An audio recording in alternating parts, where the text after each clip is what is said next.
Hi everyone and welcome along. Now today we're going to do a really lovely simple spring landscape, and hopefully in doing that we will will spring to actually appear in this country. So grab your paints and let's get started.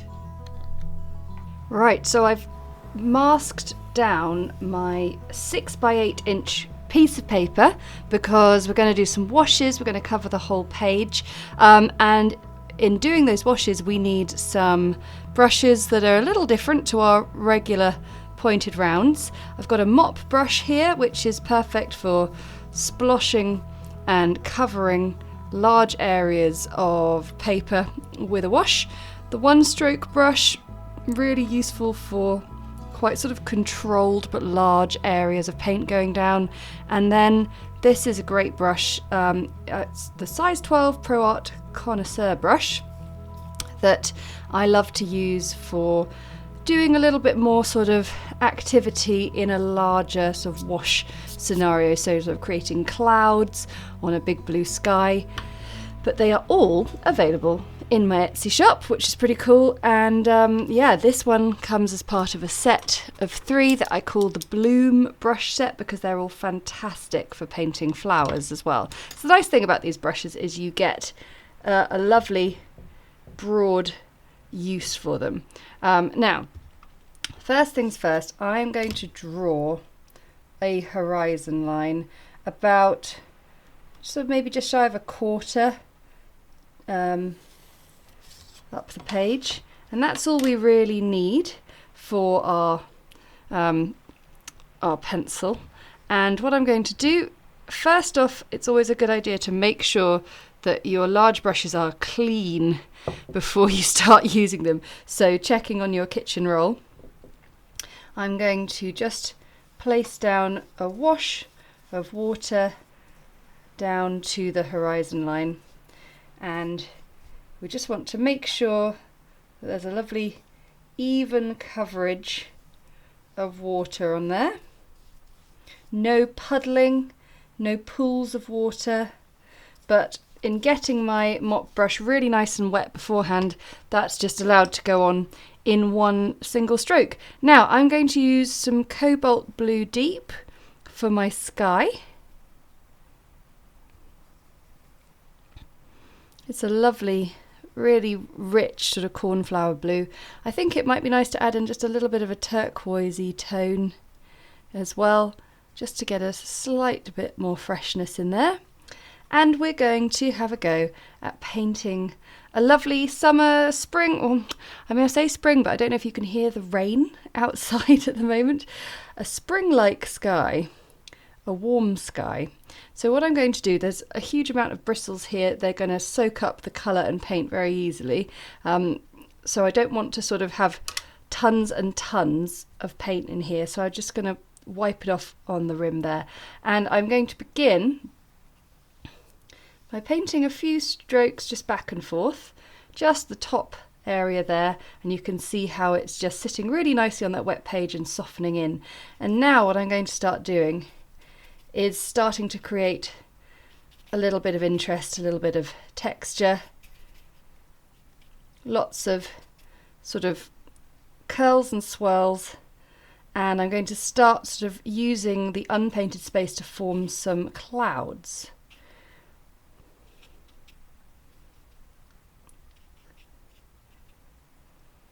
And I'm now going to completely clean my brush off because I don't want any more blue on that brush. And just with a clean wet brush, I'm going to come in now and just soften some of that. And the idea is that I want the sky to almost fade down into a hazy, pale tone. So there might be just the tiniest bit of colour going on there, but essentially the sky is that lovely blue, cloudy, hazy appearance we get on a lovely spring day. Remember those? Ant's laughing at me because I will not shut up about how rubbish the weather is and how annoyed I am. Okay, so that is looking really nice. We just need to leave that to dry now. This is dried, I'd say about 70–80%. It's still a little bit damp, but it's much drier than it was. And I have got now some green gold, some sap green, and then I've got some earthy tones up here. I've got some yellow ochre, cadmium yellow and cadmium orange. And what I'm going to do is I'm going to build up the field beneath. Now, we wetted the whole section up here to do the sky.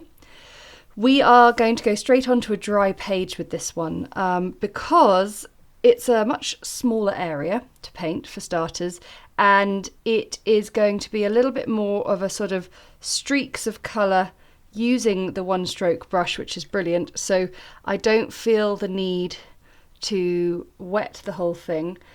You could, it's worth sort of experimenting with, but I feel quite happy just going in with this. So I'm going to start with some cadmium yellow, and immediately after putting that on, clean my brush off and just soften that on.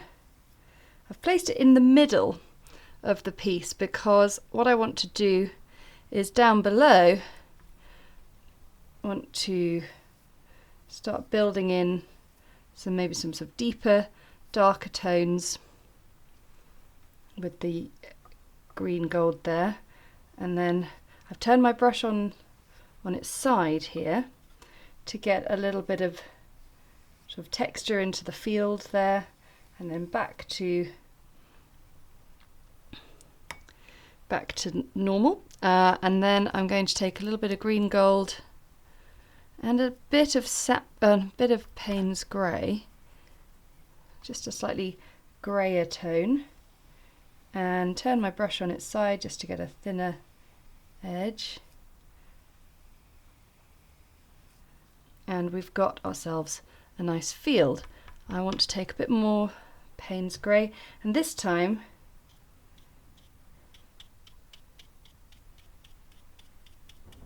using the brush coming upwards,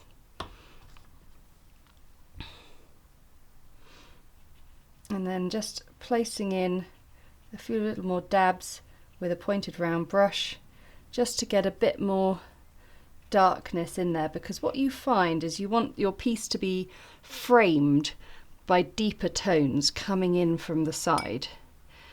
Those are going to soften and sort of turn almost into like sort of shady little crops growing up in there. And then I'm going to take a little bit of cadmium orange, just sort of send that through the piece whilst it's all drying.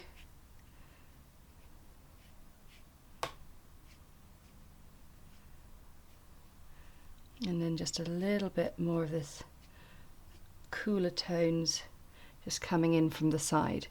And we are going to sort of let that dry, but at the same time, across the top, I'm going to place in some simple little trees and sort of hedgerows. And these are really off in the distance. So what I want to do is get some muted colours. So putting Payne's grey into the greens really helps.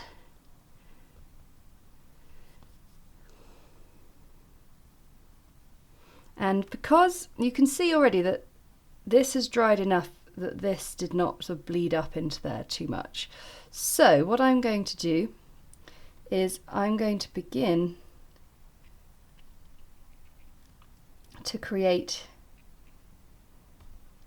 a little tree, and I'm using this size 8 brush, which is a large brush really, but just using the fine point of it allows me to create these nice little sort of cloud-like shapes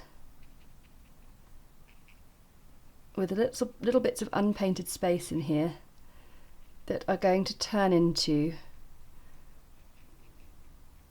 a rather lovely tree. I'm going to take a bit more Payne's grey and just dab that into the sort of lower edges, the undersides. of the tree there. And now I'm going to take a size 2/10 brush, and what I want to do is I just want to drop in just a bit of cadmium orange in there to get the warmth in as well. And you can see, as long as you just dab it in gently, it will sit nicely. I want to create a tree trunk for this tree. So a little bit of burnt sienna and Payne's grey.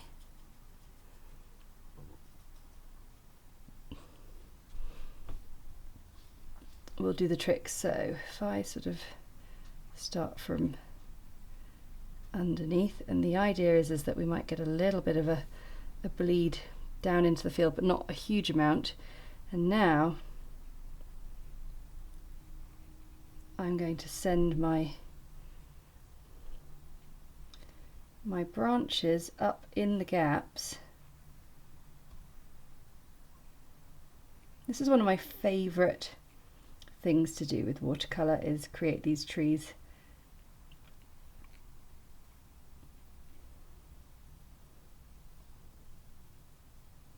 And you could use an even smaller brush, you could use a rigger, use a 4/10, but essentially what you've got there is a lovely sort of almost silhouette of a tree. And then what I like to do, I always find once I've put the branches in, that I want to sort of send the branches a bit further.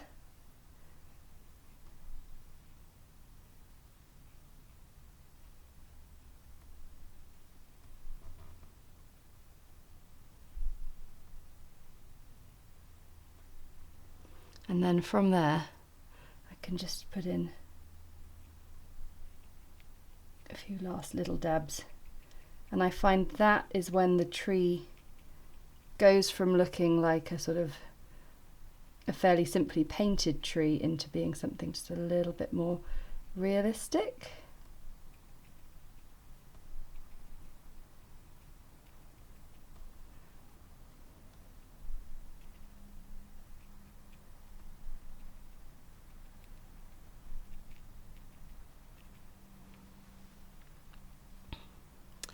And then underneath there,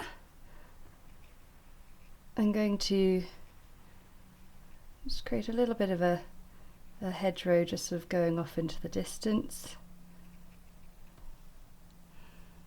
And maybe a slightly larger, lower tree of some sort, or bush.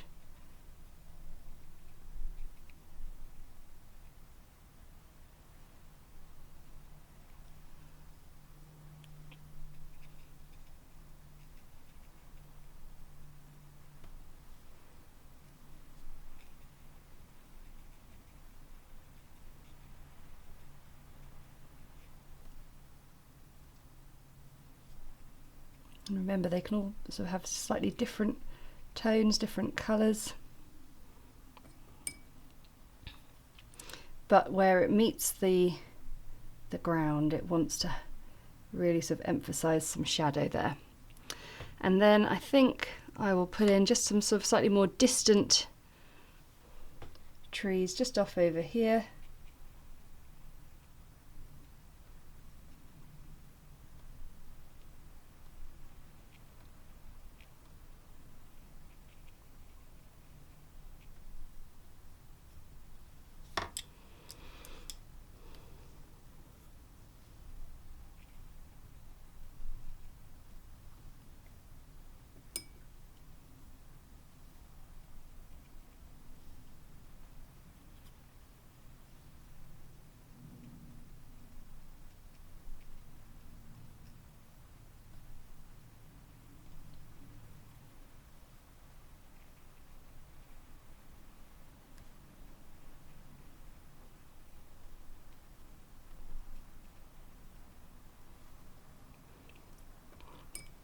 And that's looking really nice. So we're going to let that dry, and I bet you've probably forgot about this area down here, but it's looking really cool. It's kind of exactly how I want it to look, so that's good. And then this very simple piece will be finished off with a few birds in the sky just once this is dried. So I'm finishing off this piece with my 2/10 brush and my dark trunk mix, tree trunk mix, by just putting in a few birds. And I think it's really nice to have some that are sort of flapping down, flapping up, and different sizes as well, different distances from the viewer, and just, yeah, scatter them around wherever you like. I feel like that's a really nice amount, so I think I'm going to leave it at that. And then we've just got to peel the masking tape off, which is a fun bit of the job. And for those of you who feel like landscape painting is something that's a bit beyond you, it isn't, because we've painted a really beautiful scene there with not too much skill in inverted commas, but we've just allowed the watercolour to do its thing. And how lucky we are that we paint in such a medium that allows us to look really impressive without doing too much. So thank you so much for watching. I hope you enjoyed that and are inspired to try painting a little bit out of your comfort zone if you only ever paint flowers or little miniature illustrations. And don't forget to comment and tell me how you got on with that one. Like the video and subscribe. It helps everybody find us so much more easily on YouTube, and we want to spread the word about the wonder of watercolour. So thanks so much for watching, and I'll see you again next time. Bye!